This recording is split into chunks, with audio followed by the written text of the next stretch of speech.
Passionné d'archéologie, de numismatique, Gilles Perdreau nous fait découvrir aujourd'hui sa passion pour la sculpture du bois. Installé à Montclar, au col Saint-Jean, il nous présente maintenant l'une de ses dernières réalisations. Alors je me suis pris d'affection pour cette chapelle et j'étais gêné par quelque chose qui me déplaisait au niveau énergie.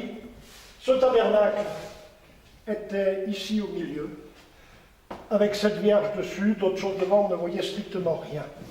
Donc j'ai construit ce meuble, j'ai eu les autorisations nécessaires et j'ai pu dégager l'autel et surtout ce tableau, qui n'est pas une croûte, mais je ne suis pas spécialiste des tableaux anciens, donc il faudrait que l'État vienne un peu avec ses spécialistes voir. Il y a certainement des travaux à y faire pour pouvoir le dater, pour savoir ce que le nom de Rose Hermite veut dire. Est-ce que c'est la personne qui l'a offert? Est-ce que c'est la personne qui l'a faite?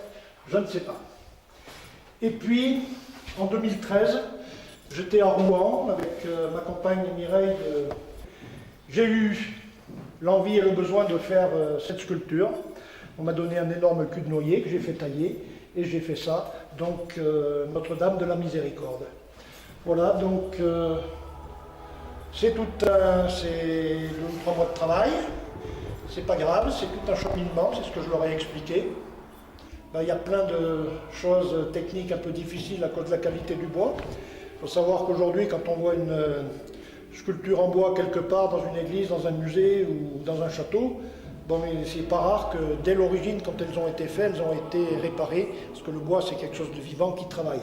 Quand il y a des fentes, eh ben, on taille à la forme de la fente un bout de bois en sifflet qui va rentrer, qu'on va racler, après on voit plus rien. C'est pour ça qu'on appelle ça un rossignol, parce que les rossignols on les entend, mais qu'on les voit jamais. Alors ces plis, c'est ce qu'on appelle des plis cassés. On en connaît très peu, quelques-uns au IIe siècle après Jésus-Christ, sur certaines sculptures romaines. On les connaît surtout à l'époque gothique et uniquement au gothique, et encore pas partout, puis après il n'y en a plus. Et je trouve que ça fait vraiment, ça donne un effet sensationnel. J'ai voulu lui faire cette tête comme ça. Il faut savoir que c'est la matière qui commande ce qui va sortir, plus que ce que l'artiste va vouloir faire. Elle m'a inspiré comme ça.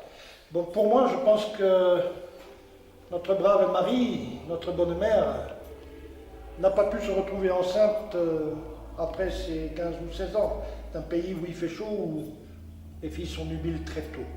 Aujourd'hui, ce qui chez nous peut donner un peu cet aspect, c'est ce qu'on appelle les filles fleurs, les ados, grandes ados, un peu bien en chair, qui remplissent bien leur jean sans avoir un poil de graisse et qui sont un petit peu provocantes, donc, et un peu paysannes. J'ai voulu un peu ça.